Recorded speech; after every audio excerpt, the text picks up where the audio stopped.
إن الحمد لله نحمده ونستعينه ونستغفره ونؤمن به ونتوكل عليه ونعوذ بالله من شرور أنفسنا ومن سيئات أعمالنا ونعوذ بالله من شرور أنفسنا ومن سيئات أعمالنا من يهده الله فلا مضل له ومن يضلله فلا هادي له أشهد أن لا إله إلا الله وحده لا شريك له وأشهد أن سيدنا ونبينا وحبيبنا وشفيعنا ومولانا محمدا عبده ورسوله صلى الله عليه وعلى آله وصحبه وسلم أما بعد فقد قال الله تبارك وتعالى بعد أعوذ بالله من الشيطان الرجيم بسم الله الرحمن الرحيم يريدون ليطفئوا نور الله بأفواههم والله متم نوره ولو كره الكافرون هو الذي أرسل رسوله بالهدى ودين الحق ليظهره على الدين كله ولو كره المشركون அல்லாஹ்வின் நல்லடியார்களே, அன்பு சகோதர நண்பர்களே, பெரியவர்களே, அல்லாஹுவை பயந்து தக்குவா செய்து அவனால் ஏவப்பட்ட ஏவல்களை எல்லாம் எடுத்து நடக்கும்படியாகவும் வேண்டாம் என்று சொல்லப்பட்ட விளக்கப்பட்ட அத்துணை வகையான பாவங்களை விட்டும் தன்னையும் தன்னை சார்ந்தோரையும் பாதுகாத்து விலகி நடந்து கொள்ளும்படியாக முதலாவதாக எனக்கும் அப்பால் உங்களுக்கும் ஞாபகமூட்டிக் கொள்கின்றேன், வசியத்தும் செய்து கொள்கின்றேன், அன்பு கட்டளையும் பிறப்பித்துக் கொள்கின்றேன். அன்புக்குரிய இஸ்லாமிய சகோதர நண்பர்களே, பெரியவர்களே, ரமதானுடைய மாதம் வருவதற்கு முன்னாலேயே ரமதானை பற்றி பேசுவது, அதற்காக வேண்டி பிரார்த்தனைகள் செய்வது, அதற்கான முன்னேற்பாடுகள் செய்து கொள்வதெல்லாம் எங்களுக்கு மத்தியில் காலாகாலமாக இருந்து வரக்கூடிய ஒரு விடயமாக இருந்து கொண்டிருக்கிறது.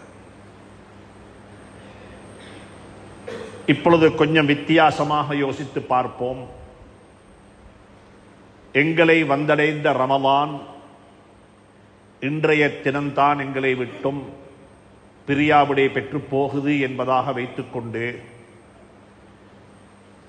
அந்த நாளில் நான் எப்படி இருக்க வேண்டும், அந்த நாளில் நான் எப்படிப்பட்ட ஒரு மனிதனாக இருக்க வேண்டும் என்று நான் ஆசைப்படுகிறேன் என்பதை ஒவ்வொருவரும் ஒரு கணம் யோசித்து பார்த்தால் அதை குறிக்கோளாக வைத்து எங்களுடைய நோன்புகளை அமைத்துக் கொள்வது மிகவும் பொருத்தமானதாக, மிகவும் லேசானதாக இருக்கும்.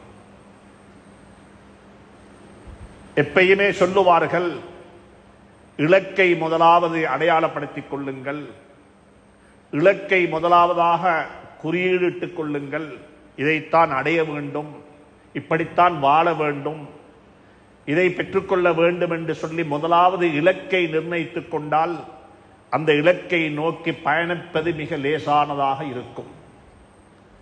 அதே போலத்தான் ரமதான் வருகிறது, நோன்பு பிடிக்கப் போகின்றோம், இஃப்தார்கள் செய்ய போகின்றோம், சஹர்கள் சாப்பிட போகின்றோம், அன்னதானங்கள் கொடுக்க போகின்றோம். இவைகளெல்லாம் எங்களுடைய செயல்பாடுகள். இந்த செயல்பாடுகளின் ஊடாக நாங்கள் எதனை அடையப் போகின்றோம், அடையப் போவது எது என்பதை முதலாவது நிர்ணயம் செய்து கொண்டால் அதை நோக்கி பயணிப்பது மிக லேசாக இருக்கும். அன்புக்குரிய நண்பர்களே, சகோதரர்களே, அநேகமான மனிதர்கள், எங்களில் அநேகமானவர்கள் ரமலானை வழியனுப்பும் பொழுது சந்தோஷமாக வழியனுப்புவது மிக குறைவு. தப்பிவிட்டதே, சந்தர்ப்பத்தை நழுக விட்டு விட்டோமே, அல்லது நல்ல ஒரு சந்தர்ப்பம் எனக்கு இருந்தது, என்னுடைய பொடுபோக்குத்தனத்தின் காரணமாக, சோம்பேறித்தனத்தின் காரணமாக, அல்லது அதனை பிற்போட்டு நாளைக்கு பார்ப்போம், நாளைக்கு பார்ப்போம் என்று சொல்லி அதனை பிற்போட்டதின் காரணமாக அந்த சந்தர்ப்பம் எங்களை விட்டு நழுகிவிட்டது என்பதை அநேகமான மனிதர்கள் நோன்பை வழியனுப்பும் பொழுது கண்டுகொள்வார்கள். நோன்பை வலியனுப்பும் பொழுது மட்டுமல்ல, குர்ஆன் மிக தெளிவாக சொல்லுகிறது, உலகத்திலிருந்து பிரியாவிடை விட்டு போகக்கூடிய மனிதரும் அப்படித்தான் போகிறான். ரப்பனா அப்ஸர்னா வஸமிஅனா ஃபர்ஜிஅனா, ரப்பனா அப்ஸர்னா வஸமிஅனா ஃபர்ஜிஅனா. இதே போல அல்லாஹ் சுப்ஹானஹு வ தஆலா சூரத்து ஸுமர்ல சொல்லுகிறான். 3 வகையான விடயங்கள் அல்லாஹ் சொல்லுகின்றான். மனிதர்கள் கடைசி நேரத்தில் யா ஹஸ்ரதா அலா மா ஃபர்ரத்து ஃபீ ஜம்பில்லாஹ், மனிதனுடைய வாழ்க்கையில மனிதனுக்கு சந்தர்ப்பங்கள், ஆப்பர்ச்சுனிட்டிஸ் கிடைக்கும், அதனை நழுக விட்டு விட்டு வருத்தப்படக்கூடியவர்கள் தான் நம்மில் அநேகமானவர்கள். இப்பொழுது பேசுகின்றோம், ரமலான் வரப்போகிறது, இன்னும் 2-3 வாரங்களில் பேசுவோம், ரமலானில் வாழ்ந்து கொண்டிருக்கின்றோம், அதனை தொடர்ந்து சொல்லுவோம், ரமலான் எங்களை விட்டு பிரிய போகிறது. பிரிய போகக்கூடிய நாளில் நான் எப்படி இருக்க வேண்டும்? அதைத்தான் சொன்னார்கள் ஸல்லல்லாஹு அலைஹி வஸல்லம் அவர்கள். ரமலான் எங்களை விட்டு பிரியக்கூடிய நாளில் நாங்கள் எப்படி தெரியுமா இருக்க வேண்டும்? பாவமற்றவர்களாக இருக்க வேண்டும். ரமலானை அடைந்தும் யாருடைய பாவங்கள் மன்னிக்கப்படவில்லையோ, யாருக்கு தௌபா நசீபாகவில்லையோ, யாருடைய பாவ மன்னிப்புக்காக வேண்டி அவர் கண்ணால் கண்ணீர் கொட்டி சிந்தி அல்லாஹ்விடத்தில் மன்றாடி அல்லாஹ்விடத்தில் ஒரு சத்திய பிரமாணம் செய்து இதற்கு பிறகு இந்த பாவத்தை நான் செய்ய மாட்டேன் என்ற ஒரு உணர்வு யாருக்கு வரவில்லையோ, அப்படிப்பட்டவனுக்கு நாசம் உண்டாகட்டும் என்று சொல்லி ஸல்லல்லாஹு அலைஹி வஸல்லம் அவர்கள் ஆமீன் சொல்லவில்லை, அவர்களுக்கு ஆமீன் சொல்லும்படியாக சொல்லப்பட்டது. பதுவா செய்தது ஜிப்ரீல் அலைஹிஸ்ஸலாத்து வஸ்ஸலாம், செய்யப்பட்ட இடம் மஸ்ஜிதுன் நபவி, செய்யப்பட்ட நாள் அநேகமான உலமாக்களுடைய கருத்து அது ஒரு வெள்ளிக்கிழமை, செய்யப்பட்ட நேரம் இமாம் அவர்கள் மிம்பரில் ஏறும் பொழுது. உங்களுக்கே கொஞ்சம் அனலைஸ் பண்ணி பார்க்கலாம் எவ்வளவு ஒரு பவர்ஃபுல்லான ஒரு பதுவா என்று சொல்லி. 3 விடயங்களை சுட்டிக்காட்டினார்கள் ஸல்லல்லாஹு அலைஹி வஸல்லம். ஒன்று சொன்னார்கள், வயது முதிர்ந்த பெற்றோரை அடைந்தும் தாய் தந்தையை அடைந்தும் அவர்களுக்கு ஹிதுமத்து செய்து உதவி செய்து உபகாரம் செய்து அவருடைய பொருத்தத்தை யார் பெற்றுக்கொள்ளவில்லையோ அவனும் நாசமாகட்டும்.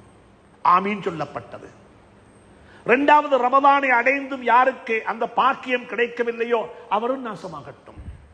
3வது சொல்லப்பட்டது, ஹஜ்ரத் ரசூலுல்லாஹி ஸல்லல்லாஹு அலைஹி வஸல்லம் திருநாமம் எந்த சபையில சொல்லப்படுகிறதோ பெயரை கேட்டதற்கு பிறகும் ஸலவாத்து சொல்லாதவர்கள். அன்புக்குரிய நண்பர்களே, சகோதரர்களே, ரமலானை நாங்கள் வழியெழுப்பும் பொழுது பாவமற்றவர்களாக வழியெழுப்ப வேண்டும். இதுதான் குறிக்கோள். நாங்கள் என்ன செய்ய வேண்டும்? பாவங்களுக்கு இப்பொழுதிருந்தே பாவத்தை களைவது எப்படி, பாவத்திலிருந்து விடுபட்டு வெளியே வருவது எப்படி, ஒவ்வொரு மனிதனும் யோசிக்க வேண்டும். என்னுடைய வாழ்க்கையில் என்னென்ன பாவங்கள் இருக்கிறது ஒன்றை சொல்லித்தாரம் கேட்டுக்கொள்ளுங்க. ரமலான் என்பது நன்மைகளை கூட்டுவதற்குரிய மாதம் என்பதை விடவும் பாவங்களை குறைப்பதற்கான மாதம். நன்மைகளை கூட்டுவதை விடவும் பாவங்களை இல்லாமலாக்கிக் கொள்வதற்கான மாதம். இந்த பாவங்களுக்கெல்லாம் தௌபா செய்ய வேண்டும். இந்த தவறுகளுக்கெல்லாம் அல்லாஹ்விடத்தில் மன்னிப்பு கேட்க வேண்டும். வட்டி வாங்கிக் கொண்டிருக்கிறேனா? வட்டியிலேயே வாழ்ந்து கொண்டு எப்படி இந்த தௌபா செய்ய போறோம்? வட்டி இருக்கிறது, வீடும் வட்டியில, வாகனமும் வட்டியில, தொழிலும் வட்டியில. அல்லாஹ் சொல்லுகிறான், ஃபஇல்லம் தஃஅலு, நீங்க வட்டிக்கு தௌபா செய்து மீண்டு வரவில்லையா, ஃபஅதனு பிஹர்பின் மினல்லாஹி வ ரசூலிஹி, நீங்க என்னுடன் யுத்தம் செய்ய வாங்கன்னு அல்லாஹ் கூப்பிடுறான். அல்லாஹ் சொல்லுகிறான், இறக்கமுடையவன், ரஹ்மான் ரஹீம், குல் துல்லாஹ அபிதுர் ரஹ்மான் அய்யம்மா ததுஉ ஃபலஹுல் அஸ்மாஉல் ஹுஸ்னா. அல்லாஹ் சொல்றான், நான் இறக்கமுடையவன், ஏண்ட ரஹ்மத் மிச்சம் மேலானது. இன்ன ரஹ்மதி சபகத் கலபி, அர்ஷுடைய கதவில் அல்லாஹ் எழுதி வச்ச வார்த்தை தான். அர்ஷுடைய கதவில் அல்லாஹ் எழுதி வச்ச வார்த்தை தான். என்னுடைய அதாபை விடவும் என்னுடைய கருணை மிகைத்து விட்டது. சுப்ஹானல்லாஹ். வாழ்க்கை பூராக தவறு செய்துவிட்டு கடைசி கட்டத்தில் யா அல்லாஹ் மன்னித்துக்கொள், தௌபா செய்து விட்டேன், பாவங்களை விட்டு கலைந்து வெளியே வந்து விட்டேன் என்று ஒருவர் மனமுறந்து சொன்னால் அல்லாஹ் சுப்ஹானஹு வ தஆலா அவனை ஏற்றுக்கொள்கின்றான். அன்புக்குரிய நண்பர்களே, சகோதரர்களே, யோசிக்க வேண்டும். நாங்கள் யோசிக்க வேண்டும், எங்களுடைய வாழ்க்கையில இந்த பாவம் எப்படி இருக்கிறது? ஒவ்வொருத்தரும் யோசிங்க தனித்தனியா. வட்டி இப்படிப்பட்ட ஒரு பாவம். அனந்தர சொத்து எப்படி இருக்குது? நன்றாக புரிந்து கொள்ளுங்க. பேசப்படாத ஒரு தலையங்கம். ஒருவர் மௌத்தானா என்ன செய்ய வேண்டும்? நல்லடக்கம் செய்து விடுவது மட்டுமல்ல கடமை, நல்லடக்கம் செய்து விடுவது மட்டுமல்ல பொறுப்பு, சமூகத்துடைய பொறுப்பு, ஊருடைய பொறுப்பு. நல்லடக்கம் செய்ததற்கு பிறகு 3 பொறுப்பு இருக்கிறது ஊருக்கு. முதலாவது பொறுப்பு என்ன? அவரு கொடுக்க வேண்டியது, அவருக்கு வர வேண்டியது. இதை ஊரு ஜமாத் முன்னுக்கு நின்று அதை செய்து கொடுக்க வேண்டும். இது ஒரு ஃபர்து கிஃபாயா. எங்களுக்குரிய வேலை ஜனாசாவை அடக்கி முடிப்பது மட்டுமல்ல, அடக்கம் செய்யப்பட்டவருடைய குடும்பத்தை நல்ல நிலையில் வாழ வைப்பது எங்களுடைய பொறுப்பு, எங்களுடைய பொறுப்பு. சுப்ஹானல்லாஹ். அன்புக்குரிய நண்பர்களே, சகோதரர்களே, பெரியவர்களே, ஞாபகத்தில் வச்சுக் கொள்ளுங்க, இது ஒரு கடமை எங்களுடைய. இது ஒரு சோசியல் ரெஸ்பான்சிபிலிட்டி, சமூக பொறுப்பு. எங்களுக்கு என்ன, அவர்கள் பட்டு மாய்ந்து கொள்ளட்டும், எங்களுக்குரிய பொறுப்பல்ல என்று சொல்லி ஒரு முஸ்லிமுக்கு ஒதுங்கி போக முடியாது. இரண்டாவது குர்ஆன் சொல்லுகிறது மின் பஅதி வஸிய்யத்தின். அன்பானவர்களே, சகோதரர்களே, பெரியவர்களே, ஞாபகத்தில் வச்சுக்கோங்க, நானாக இருக்கலாம், நீங்களாக இருக்கலாம், நாங்களும் நீங்களும் மௌத்தாகி மண்ணறைக்கு போனதுக்கு பிறகு எங்களுடைய கபறுகளை ஜியாரத்து செய்வதற்கு எங்களுடைய குழந்தைகள் வருவார்களா என்பதும் சந்தேகமான காலத்தில் வாழ்ந்து கொண்டிருக்கின்றோம். பிள்ளைகளுக்கு நேரம் கிடையாது. என்னோட கபரடிக்கு வந்து வாப்பட கபரு உம்மட கபர் என்று சொல்லி பிள்ளைகள் கூட கபரடிக்கு வந்து ஏதாவது செய்வார்களா என்று சொன்னால் அதற்கு நானும் நீங்களும் வாழக்கூடிய காலம் சாட்சியாக இருந்து கொண்டிருக்கிறது. அதற்கு நாங்களே சாட்சியாக இருக்கிறோம். கடைசியாக எப்ப எங்கட வாப்பட கபரடிக்கு போனோம், எங்கட தாயினுடைய கபரடிக்கு போனோம், அவர்களுடைய கொஞ்ச நேரம் எப்ப உரையாடினோம், அவர்கள் செய்த பணியை, அவர்கள் செய்த தியாகத்தை எப்பயாவது ஒரு கணம் உள்ளத்தால நினைத்து பார்த்திருப்போமா? அதற்கு எனக்கே நேரம் இல்லை என்றால் என்னுடைய குழந்தைகளுக்கா நேரம் கிடைக்க போகிறது? அதனால தான் சொன்னாங்க ஸல்லல்லாஹு அலைஹி வஸல்லம், உங்களுடைய மௌத்துடைய நாளையிலேயும் ஒரு தர்மம் செய்வதற்கு அல்லாஹ் சுப்ஹானஹு தஆலா உங்களுக்கு ஒரு சந்தர்ப்பத்தை தந்திருக்கிறான். அதுதான் வசியத்து, லாஸ்ட் வில். குழந்தைகளுக்கு லாஸ்ட் வில் வானம், அது செல்லுபடியாகாது. மனைவிக்கு லாஸ்ட் வில் செல்லுபடியாகாது. அப்படி எழுதப்பட்ட சொத்துக்கள் யாரிடமாக இருக்க வேண்டியிருந்தால் அது உங்களுக்கு ஹலாலாகவும் மாட்டாது. லாஸ்ட் வில் என்பது குழந்தைகளுக்கு கொடுப்பதற்கல்ல, பிள்ளைகளுக்கு கொடுப்பதற்கல்ல, அது அனந்தர சொத்து பெறாதவர்களுக்கு கொடுப்பதற்கு. லா வஸிய்யத லிவாரிஸின். சுப்ஹானல்லாஹ். கண்ணியமான உலமாக்களை அணுகி இதை படித்துக் கொள்ளுங்கள். நான் ஏதாவது ஒன்றை செய்யணும், என் ஜனாசாவை கொண்டு வந்து பள்ளியில வச்சு என் லாயர் கொண்ட வாசிக்கட்டுமே. இதோ அல்லாஹ்வுடைய விருந்தாளியாக கபருக்கு போகக்கூடிய இந்த சகோதரர், அவர் அவருடைய சொத்துல 3இல் 1 வசியத்து செய்திருக்கிறார். ஒரு நல்ல கர்மத்துக்கு, பாடசாலைக்கு, பள்ளிவாசலுக்கு, மதரசாவுக்கு, அனாதைகளுக்கு, ஏழைகளுக்கு, ஆதரவற்றோருக்கு. சுப்ஹானல்லாஹ். மனிதர்களுக்காக வேண்டி விட்டு விட்டு போகிறார். 3இல் 2 தன்னுடைய குடும்பத்துக்கு விட்டதை போன்று 3இல் 1 தன்னுடைய சமூகத்துக்கு விட்டு விட்டு போகிறார். அப்படிப்பட்ட ஒரு ஜனாசாவாக நான் இருக்க கூடாதா? அப்படிப்பட்ட ஒரு மரண அறிவித்தல் எனக்கு வாசிக்கப்படக்கூடாதா?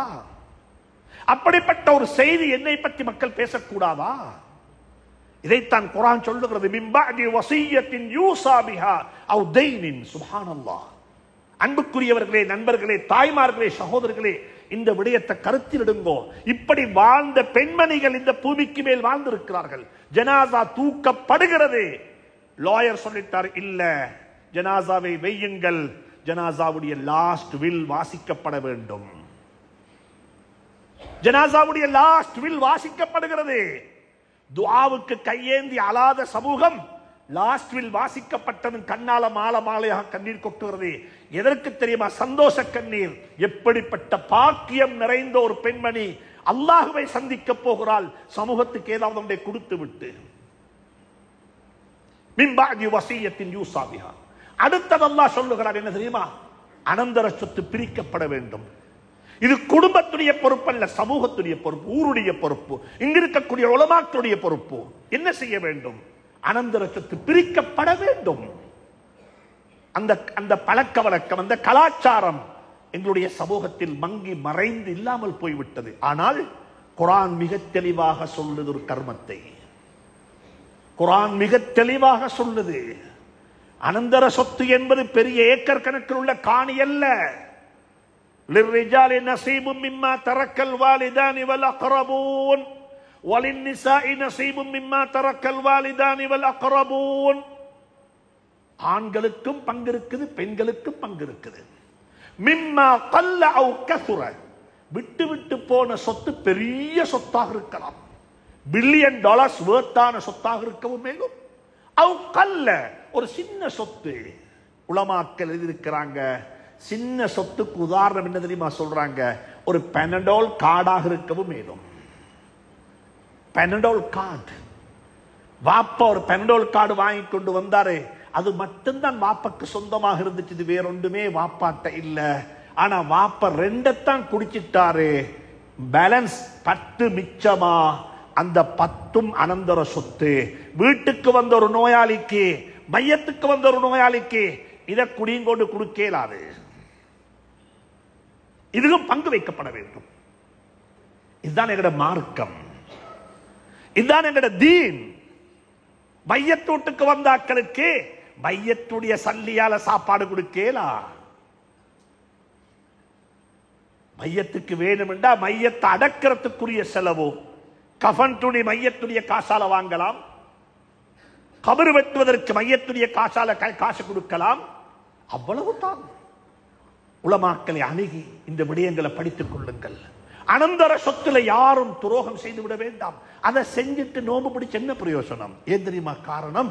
சூரத்து நிசாவுடைய 14வது ஆயத்தில் அல்லாஹ் சொல்லுகிறான், இந்த மஸ்அலா, இந்த சட்டத்தை விலாவாரியாக அல்லாஹ் கரைத்து விட்டு பேசிவிட்டு சொல்லுகிறான், வமை யதஅத்த ஹுதூதல்லாஹ், இது அல்லாஹ் அவனாகவே கிரியேட் பண்ணின, அவனாகவே உங்களுக்கு எழுதி தந்த வரையறைகள், பவுண்டரிஸ், எல்லைகள். இதை யாரும் மீற வேண்டாம்.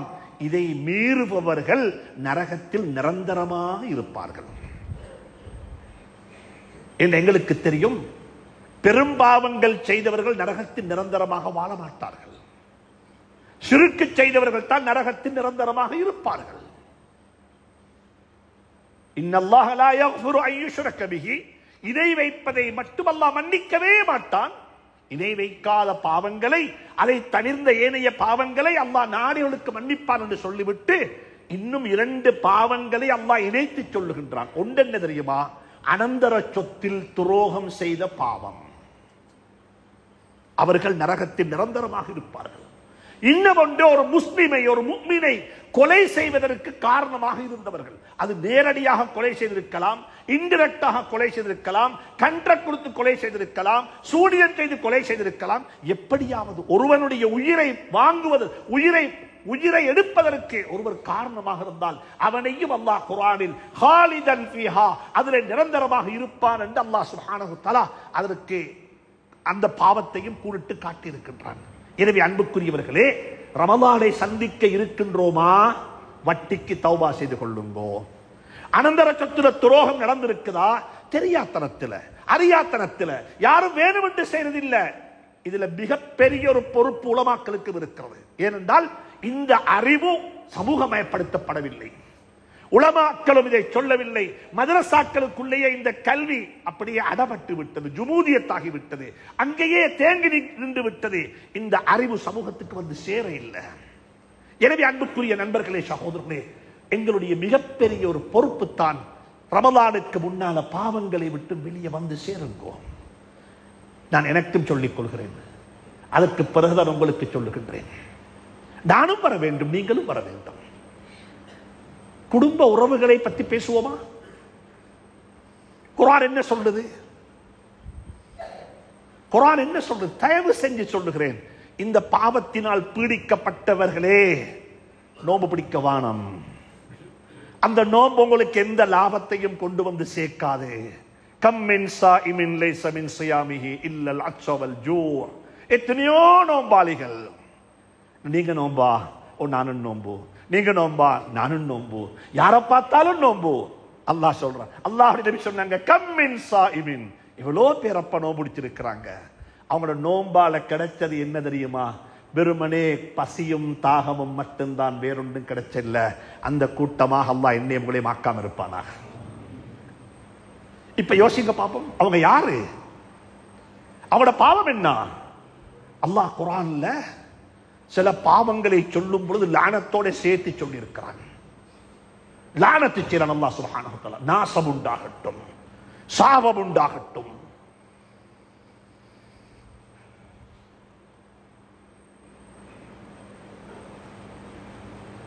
அன்புக்குரியவர்களே,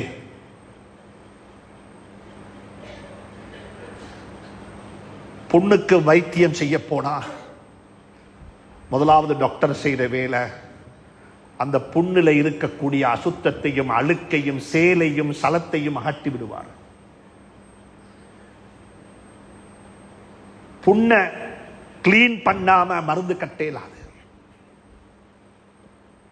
டிரஸிங் செய்வதற்கு புண்ணுக்கு என்ன செய்ய வேண்டும்? புண்ணை சுத்தம் செய்ய வேண்டும்.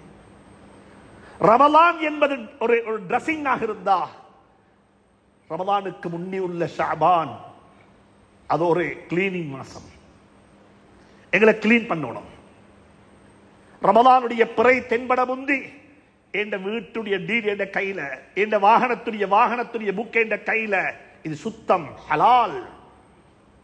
என்ற தொழில் ஹலால். அனந்தர சொத்தா இப்ப பிரிக்கேலதா, குடும்பத்தை கூப்பிடுங்கோ, சொல்லுங்கோ, எல்லாரையும் கூப்பிட்டு ஏதோ நடந்திருக்குது, நாங்க தெரியாம செஞ்சிட்டோம், ஒத்தருக்கு ஹலால் செஞ்சு முடிச்சிடுங்க. ஹலால் எனக்கு கூட வர வேண்டி இருந்துச்சா, நான் ஹலால் சொல்லிட்டேன். யாருக்காவது கூட வந்திருக்குதா, அதை திருப்பி கொடுத்துடுங்கோ. இதுதான் தௌபா. இதுக்கு தௌபா மக்காவுக்கு போறதல்ல, இதுக்கு தௌபா அழுகிறதல்ல, இதுக்கு தௌபா 27 அல்ல. இதுக்கு தௌபா எனக்கு வர இருக்குது, மற்றவன கஷ்டத்துல போட தேவையில்ல, எல்லாரையும் கூப்பிட்டு எனக்கு வர வேண்டிய சொத்தை நான் ஹலால் சொல்லிட்டேன், நான் அல்லாஹ் எனக்கு நல்லாக தருவான், அது உங்களுக்கு ஹலாலாக இருக்கட்டும் என்று சொல்லுங்கோ. யாரிடத்துல கூட வந்திருக்குதோ அவங்க எல்லாரையும் கூப்பிட்டு தௌபா செய்ய கேட்க வேணாம். உங்களோட சொத்தொண்டு எனக்கு தெரியாம என்னிடத்துல வந்திருக்குது, இது ஏண்டதல்ல, இது உங்களது வாப்பா, எடுத்துக்கொண்டு திருப்பி கொடுத்துடுங்க. இதுதான் நடக்கணும். குடும்ப உறவுகளா, குர்ஆன்ல 3 இடத்துல அல்லாஹ் லானத்து செய்றான். சூரத்துல் பக்ரா, சூரத்துர் ரஅத், சூரா முஹம்மத். இந்த 3லையும் வல்லதீன யக்தஊன மா அமர அல்லாஹு பிஹி அய்யூஸல், சேர்ந்து வாழு என்று சொன்னவர்களை யாரெல்லாம் பிரிந்து வாழுகிறார்களோ, குடும்பத்தோட சேர்ந்து வாழுவாப்பா, பிள்ளைகளோட சேர்ந்து வாழுங்கோ, பெற்றோரோட சேர்ந்து வாழுங்கோ, மனைவியோட சேர்ந்து வாழுங்கோ, வாப்பட குடும்பத்தோட சேர்ந்து வாழுங்கோ, பிள்ளைகளுடைய அதாவது தாயினுடைய குடும்பத்துடன் சேர்ந்து வாழுங்கோ, மனைவியுடைய குடும்பத்துடன் சேர்ந்து வாழுங்கோ. இவர்களுடன் சேர்ந்து வாழ சொன்னது யாரு தெரியுமா? நாங்க சொல்ல இல்ல, அல்லாஹ் சொல்றான், நான் சொல்லுகிறேன். வல்லதீன யக்தஊன மா அமர அல்லாஹு பிஹி அய்யூஸல், யாருடன் சேர்ந்து வாழும்படியாக நான் சொன்னதற்கு பிறகும் நீங்க பிரிஞ்சு வாழ்றீங்களா, உலாஇக லஹுமுல் லஅனா, அவர்கள் மீது சாபம் உண்டாகட்டும். நான் என்ன வாப்போடைய கோவிச்சு கொண்டு நவைத்து சௌபகதின் என்றான், இது பொருந்துமா? என்ன நானவோட கோபம் பேசுறதில்ல, எனக்கு நானக்கு ஒத்து வராது. நாங்க வீட்டில் உட்கார்ந்து கொண்டு மன்னிப்பு கேட்கிறோம், யா அல்லாஹ் முஸ்லிம்களுடைய பாவங்களை எல்லாம் மன்னிச்சுடு என்று கண்ணால கண்ணீர் கொட்டுறோம். மலக்குமார் சிரிக்குப்பாங்க, என்னடா நானவோட கோவிச்சு கொண்டு துஆவா? அல்லாஹ் உனக்கு லானத்து செய்றானே, உலாயிக லஹுமுல் லஅனா ஃபஅஸம்மஹுமுல்லாஹ் வஅமா. சுப்ஹானல்லாஹ், அல்லாஹ் லானத்து செய்து சொல்றான், உன்ட கண் குருடாகட்டும், உன்ட காது கேட்காம இருக்கட்டும். என்ன அர்த்தம்? என்ன அர்த்தம்? குடும்பத்தை பிரிஞ்சு வாழ்ந்தா அந்த குடும்பத்துடைய நலவு கண்ணுக்கு தென்படவே மாட்டாது. குடும்பத்தை பிரிஞ்சு வாழ்ந்தா அந்த குடும்பத்தை பற்றி பேசப்படக்கூடிய எந்த ஒரு நலவும் நல்லது காதுல கேட்காது.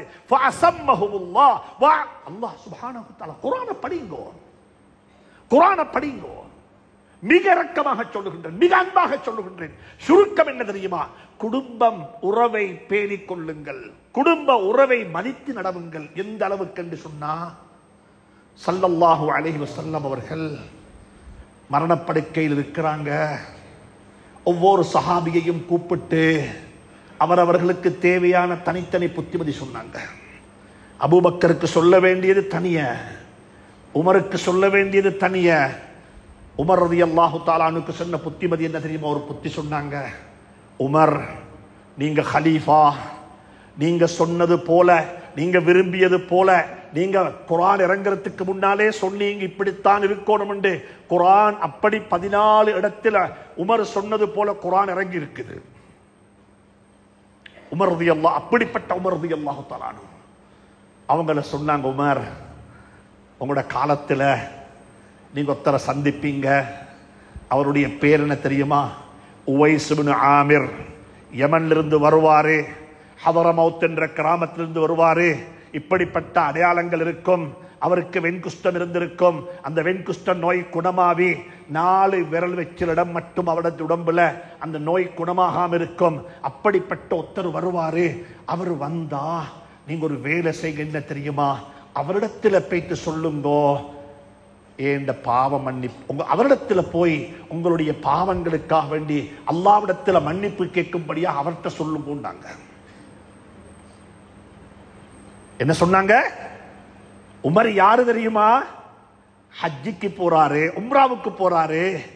நபிகிட்ட போய் சொன்னாங்க, நபியே நாயகமே, நான் உம்ராவுக்கு போறேன் என்று சொன்ன சந்தர்ப்பத்தில் நபி ஸல்லல்லாஹு அலைஹி வஸல்லம் உமரை பார்த்து சொன்னாங்க, உமர், உங்களோட துஆவுல என்னையும் சேர்த்திக்கோங்கோன்னாங்க. யாருடைய துஆவுல என்ன சேர்த்திக்கோங்கோன்னு எந்த உமரை பார்த்து சொன்னாங்களோ அதே உமருக்கு சொல்றாங்க, உமர், உங்களோட காலத்தில் ஒருத்தர் வருவாரு, உவைஸ் இப்னு ஆமிர் என்ற ஒருத்தர் வருவாரு. அவரை சந்தித்தா நீங்க என்ன தெரியுமா செய்யுங்க? உங்களுடைய பாவங்களுக்கு அவர்கிட்ட மன்னிப்பு கேட்கும்படியாக சொல்லுங்கோண்டாங்க. ஏன் தெரியுமா காரணம்?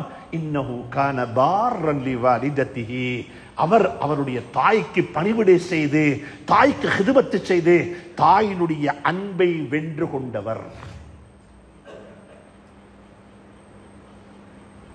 இந்த ஹதீஸ படித்ததுக்கு பிறகும் உம்மவையும் வாப்பவையும் தனிய வைக்கலுமா?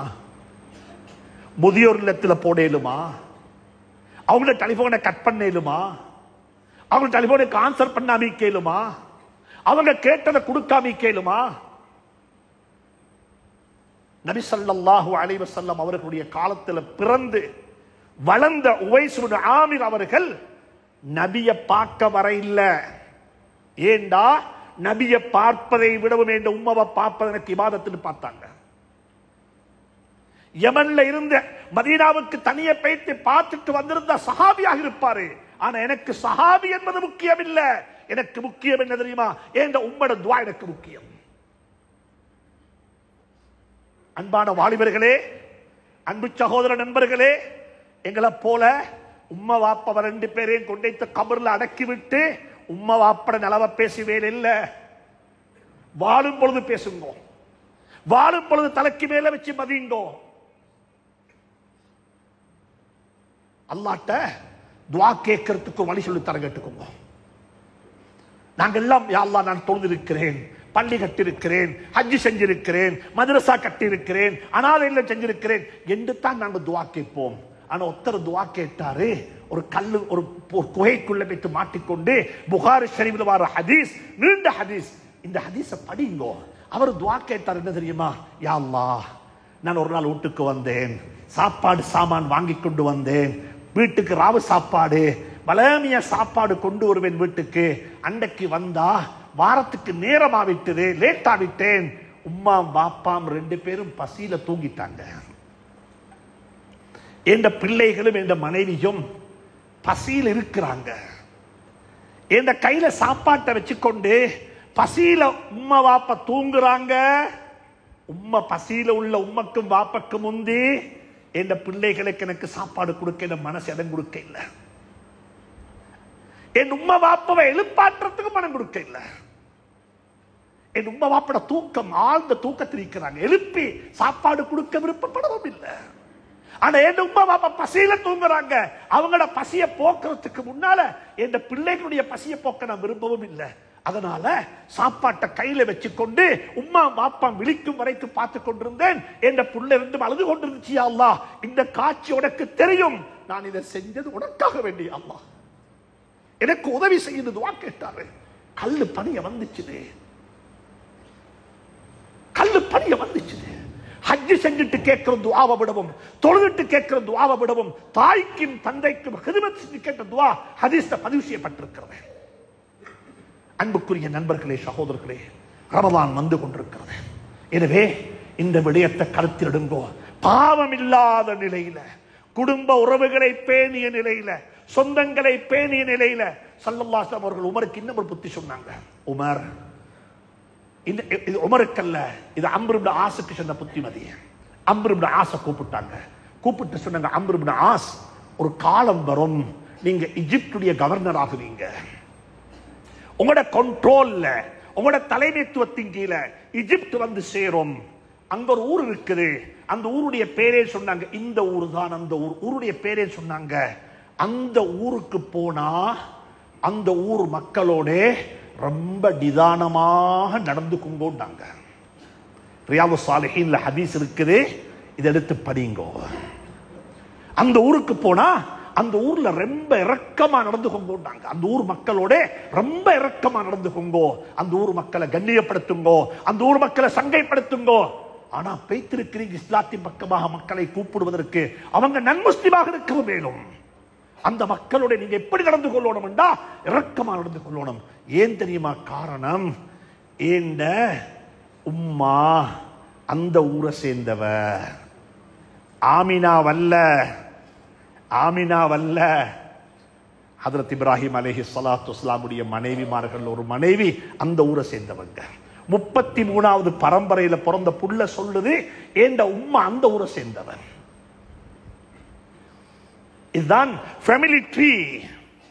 ஒரு குடும்பத்துடைய ஃபேமிலி ட்ரீய ஸல்லல்லாஹு அலைஹி வஸல்லம் எப்படி பாதுகாத்தாங்க? ஏண்ட உம்மா அந்த ஊரை சேர்ந்தவங்க.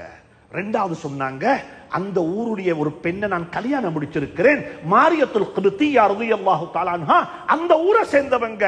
நான் கல்யாணம் முடிச்ச ஊர் அது. இதுதான் எங்களுடைய மார்க்கம் சொல்லி தந்த அடிப்படைகள். எங்களுக்கு குடும்ப உறவுகளை பேணுவதற்கு இந்த ஹதீஸை விட வேற ஹதீஸ் உங்களுக்கு தேவைப்பட மாட்டாது. இமாம் நவவி ரஹ்மத்துல்லாஹி அலைஹி ரியாதுஸ் ஸாலிஹீன்ல பதிவு செஞ்சிருக்கிறாங்க. அன்புக்குரிய நண்பர்களே, சகோதரர்களே, ரமலானை அடைவதற்கு முன்னால அல்லாஹ் எனக்கும் உங்களுக்கும் தௌஃபீக் செய்வானாக, எனக்கும் உங்களுக்கும் சந்தர்ப்பத்தை அமைச்சு தருவானாக. பாவம் இல்லாத நிலையில ரமலானை சந்திக்கிறதுக்கு, பாவம் இல்லாத நிலையில ரமலானை சந்திக்கிறதுக்கு இல்லாம பாவத்திலே பிறண்டு கொண்டு முருண்டு கொண்டும் இந்த ரமலானை சந்திப்போம் என்றிருந்தா வாழ்க்கையில சந்திச்ச ரமலானுகள்ல இதுவும் ஒரு ரமலானாக இருக்கும். அவ்வளவுதான்.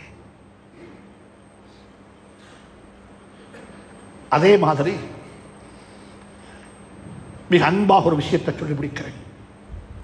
அன்புக்குரிய சகோதரர்களே, எங்க இருக்கிற எல்லாருக்கும் சொல்றேன், வசதி வாய்ப்பு உள்ளவர்களுக்கு சொல்றேன், குறிப்பாக உங்களோட குழந்தைகள் கல்வி கற்பதற்கு இங்கிருந்து கண்டிக்கு போறது பெரிய விஷயம் அல்ல. அல்லாஹ் உங்களுக்கு செல்வத்தை தந்திருக்கிறான், பணத்தை தந்திருக்கிறான், வசதியை தந்திருக்கிறான். உங்களோட பிள்ளைகள் போய்த்து படிச்சுட்டு வராங்க. அந்த பிள்ளைகளுக்கு நல்ல எதிர்காலம் கிட்ட வேண்டும் என்று அல்லாஹ்விடத்தில் துஆ செய்தேன். ஆனா அதை விடவும் முக்கியம் என்ன தெரியுமா? உங்களோட ஊர் பாடசாலை, உங்களோட ஊர் ஸ்கூல், அங்க படிக்கிற பிள்ளைகள் யாரு? இந்த ஒரு பிள்ளைகள் மட்டும்தான். இந்த ஒரு பிள்ளைகள் மட்டும்தான். அந்த பிள்ளைகள் ஒதுக்கி வச்சு பார்க்க முடியாது. அந்த பாடசாலைகள் எங்கட பாடசாலை, அங்க இருக்கிற பிள்ளைகள் எங்கட பிள்ளைகள். அங்க படிக்கிற ஒரு புள்ளத்தான் நாளைக்கு இந்த பள்ளிக்கு தலைவராக வரப்போறாரு, நிர்வாகத்தில் வரப்போறாரு, ஊர்ல ஒரு முக்கியமான ஆளா வரப்போறாரு. எனவே எல்லாருக்கும் சொல்றேன், பாடசாலைகளை ஒதுக்கி பார்க்க வானம்.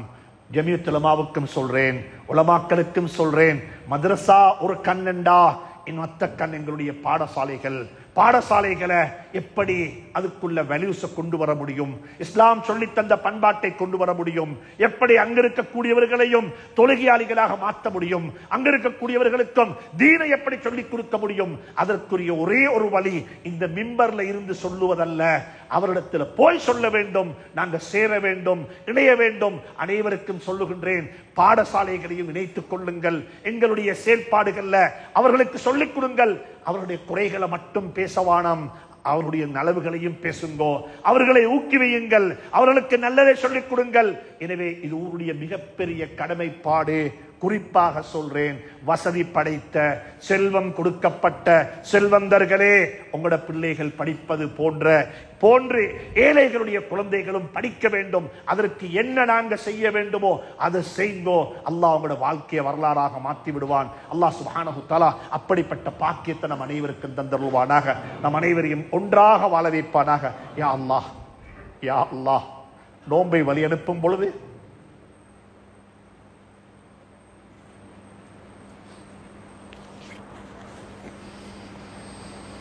யா அல்லாஹ், நோன்பை வழி அனுப்பி வைக்கும் பொழுது யா அல்லாஹ், பாவங்களற்ற நிலையில வழி அனுப்பி வைக்க துணை புரிவாயாக, தௌஃபீக் செய்வாயாக. எங்களை மாற்றி அமைத்த ரமலானாக இந்த ரமலானை ஆக்கிவிடியா அல்லாஹ். எங்களை மனித புனிதர்களாக மாற்றிய ரமலானாக இந்த ரமலானை ஆக்கிவிடியா அல்லாஹ். என்னுடைய குழந்தைகளுக்கு நீயே போதுமானவன். பெற்றோர்களை கபர்களை பிரகாசமாக்கி வைப்பாயா. யார் யாருடைய பெற்றோர்கள் பூமிக்கு மேலே வாழ்ந்து கொண்டிருக்கிறார்களோ அவர்களுக்கு ஆரோக்கியமான ஆபியத்தான வாழ்க்கையை நசீபாக்கிடுவாயா. யா அல்லாஹ், நாம் அனைவருக்கும் ஆரோக்கியமான வாழ்வை நசீபாக்குவாயாக. எங்களுடைய ஷாபானில் பரக்கத்து செய்வாயாக. ரமலானை அடைந்து கொள்ளக்கூடிய எல்லா பாக்கியத்தையும் நசீபாக்குவாயாக. எங்களுடைய ஊர்களிலிருந்து யாரெல்லாம் வஃபாத்தாகி விட்டார்களோ அவருடைய கபர்களை பிரகாசமாக்கி வைப்பாயாக. வ ஆகிரு தஅவானா அனில் ஹம்துலில்லாஹி ரப்பில் ஆலமீன்.